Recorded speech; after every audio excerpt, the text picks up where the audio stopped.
Sales copy is one-to-many communication. One message reaches many people at the same time. At ito po ang dahilan bakit po ko na in love selling information product. Because I don't have to talk to somehow to people one-on-one.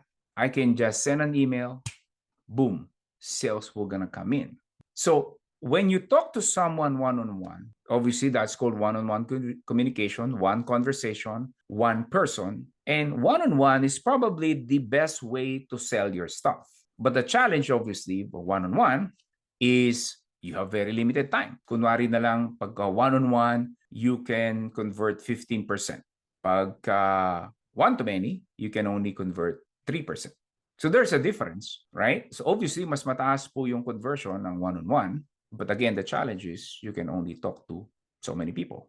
So sales copy is different. When you write a post, right? Medyo nag-message ka or you send your sales copy to people, it could be 50 people, 200 people, 1,000 people, 100,000 of people will see your sales message all at the same time.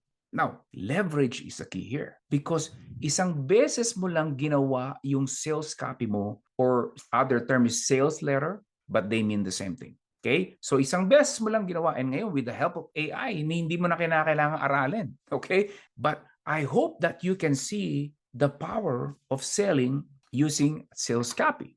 That is, again, the single best thing in power of a sales copy.